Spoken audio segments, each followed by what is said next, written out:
আসসালামু আলাইকুম। মমতাজ কিচেন বাংলায় সবাইকে স্বাগতম। আমি ফারহানা ইসলাম। আজকে নিয়ে হাজির হয়ে গেলাম কাঁঠালের বিচি পরিষ্কারের দুটি ভিন্ন পদ্ধতি।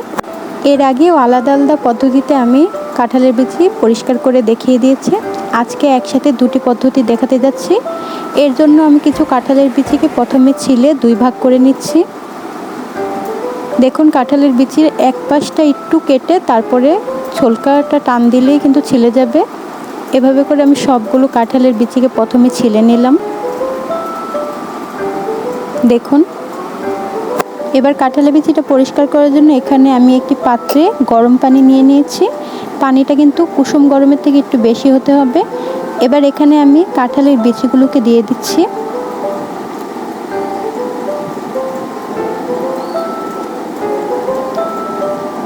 এবার এখানে আমি একটি লেবু অর্ধেকটা এই কাঁঠালের বিচিগুলোর মধ্যে দিয়ে দেব। আপনারা যদি বেশি পরিমাণে কাঁঠালের বিচি ব্যবহার করেন তাহলে একটি লেবু পুরোটাই এর মধ্যে দিয়ে দিবেন। গরম পানিতে এইভাবে লেবুর রস দিয়ে কাঁঠালের বিচি খুব তাড়াতাড়ি পরিষ্কার করে নেওয়া যায়।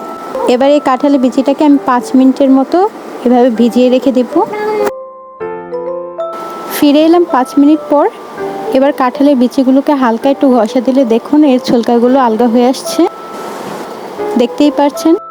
এবার এই কাঁঠালের বিচিগুলোকে আমি এই পানি থেকে একটু তুলে নিচ্ছি। একটু হাত দিয়ে কষলে তারপরে একটি বাটির মধ্যে তুলে নেব।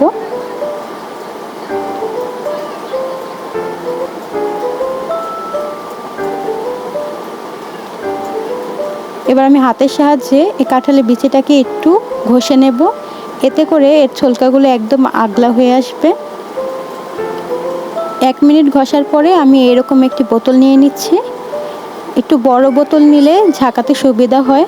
এবার এই বোতলের মধ্যে আমি সবগুলো কাঁঠালের বিচি ভরে দিচ্ছি।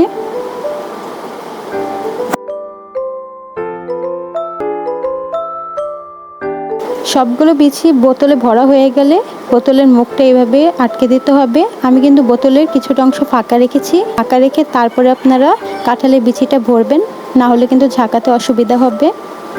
এবার আমি 2-3 মিনিটের মতো এটাকে ঝাঁকিয়ে নেব। দেখতেই পাচ্ছেন আমার বিচির খোসাগুলো কিভাবে আগলা হয়ে এসেছে। 2-3 মিনিট ঝাঁকালে এই বিচির খোসাগুলো সব সরে আসবে। এবার আমি বোতল থেকে বাটির মধ্যে ঢেলে আপনাদের দেখিয়ে দিচ্ছি। এবার 3 থেকে 4 বার পরিষ্কার পানি দিয়ে এই কাঁঠালের বিচিটাকে ধুয়ে নিতে হবে, যাতে এর গায়ের এই নোংরাগুলো সব পরিষ্কার হয়ে যায়।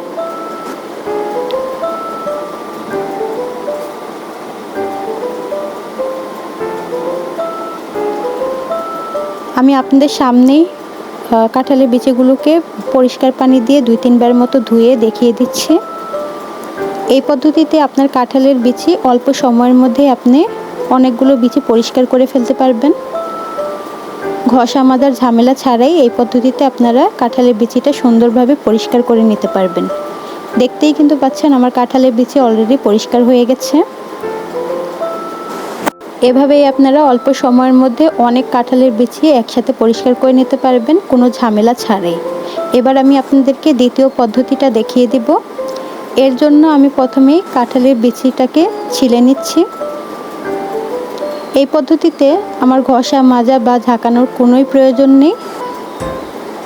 এভাবে একটু কাঁঠালের সাইডটাকে কেটে আপনার আঙুলের মাধ্যমে এই বিচিগুলো ছাড়িয়ে নিতে পারবেন। দেখতেই পাচ্ছেন বটি দিয়ে করতে আমার সুবিধা হয়, এই কারণে আমি বটি দিয়ে তাড়াতাড়ি করে নিচ্ছি। আপনারা আঙুল দিয়ে এই কাঁঠালের বিচির খোসাগুলো সব ছাড়িয়ে নিতে পারবেন।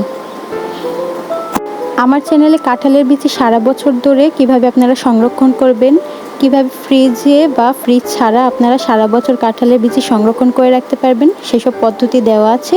চাইলে ওইসব ভিডিও গিয়ে দেখে আসতে পারেন। এছাড়াও আমার চ্যানেলে আরও ভিন্ন ভিন্ন ভিডিও দেওয়া আছে, চাইলে ওইগুলোও দেখে আসতে পারেন। আমি ডেসক্রিপশন বক্সে তার লিঙ্ক দিয়ে দেব। আমার সবগুলো কাঁঠালের বিচি ছেলা হয়ে গেছে। এবার এগুলোকে আমি একটি বাটির মধ্যে তুলে নিচ্ছি। দেখতেই পাচ্ছেন আমি কাঁঠালের বিচিটাকে কিন্তু 2 ভাগ করে নিয়ে একদম আস্ত রেখেছি। আজকে এই আস্তভাবেই আমি কাঁঠালের বিচিটা পরিষ্কার করে দেখাবো। আপনারা চাইলে এই অবস্থাতেই পাটাতে ঘষে কাঁঠালের বিচিটা পরিষ্কার করতে পারেন, তবে আমি ভিন্ন একটি পদ্ধতিতে আজকে পরিষ্কার করে দেখাবো। এর জন্য আমি একটি পাত্রে কিছুটা পরিমাণ পানি নিয়ে নিচ্ছি। এবার চুলাটি অন করে দেব। এর মধ্যে খোসা ছাড়ানো কাঁঠালের বিচিগুলো এবার দিয়ে দিব। এই কাঁঠালের বিচিটাকে আমি 50% সেদ্ধ করে নেব। একদম সেদ্ধ করা যাবে না, তাহলে কিন্তু এর খোসাগুলো ছাড়ানো যাবে না, কাঁঠালের বিচিটা ভেঙে ভেঙে যাবে। 50% সেদ্ধ হয়ে গেলে সাথে সাথে নামিয়ে একটি এরকম ঝুড়ির মধ্যে ঢেলে দেব। আর উপর থেকে কিন্তু ঠান্ডা পানি দিয়ে দিতে হবে, না হলে এই তাপেই কাঁঠালের বিচিটা আরও সেদ্ধ হয়ে যাবে, খোসা ছাড়াতে অসুবিধা হবে। এবার নখের সাহায্যে খোসাগুলোকে এইভাবে টান দিলেই দেখুন কত সুন্দরভাবে খোসাটা উঠে আসছে।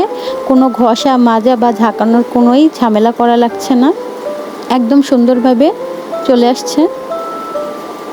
আমি আরও একটি আপনাদের এইভাবে ছিলে দেখিয়ে দিচ্ছি, দেখুন একদম সুন্দরভাবে পরিষ্কার হয়ে যাচ্ছে। এই পদ্ধতিতেই এখন আমি সবগুলো কাঁঠালের বিচি পরিষ্কার করে আপনাদের দেখিয়ে দিচ্ছি। এই পদ্ধতিতে পরিষ্কার করলে কিন্তু আপনার কাঁঠালের বিচিটা একদম ফকফকে সাদা হবে না, তবে আপনার কাঁঠালের বিচির উপরে যে লাল আবরণটা আছে এটা সম্পূর্ণ সরে আসবে, দেখতে কিন্তু একদম পরিষ্কার হয়ে যাবে। আমি একটু দেখিয়ে দিচ্ছি পরিষ্কার করে, দেখুন আমার কাঁঠালের বিচিটা এই পর্যায়ে পরিষ্কার হয়েছে। আপনারাও চাইলে এইভাবে কাঁঠালের বিচি পরিষ্কার করে তারপরে সারা বছর ফ্রিজে সংরক্ষণ করে রেখে দিতে পারেন। দুটি পদ্ধতি আপনাদের সাথে শেয়ার করলাম, আশা করছি আপনাদের কিছুটা হলেও উপকারে এসেছে। যদি আমার ভিডিওটি ভালো লেগে থাকে তাহলে আমার চ্যানেলকে লাইক এবং সাবস্ক্রাইব করে পাশে থাকা বেল বাটন অন করে দেবেন। আর এতক্ষণ ধরে আমার ভিডিওটি শেষ পর্যন্ত দেখার জন্য সবাইকে অসংখ্য ধন্যবাদ।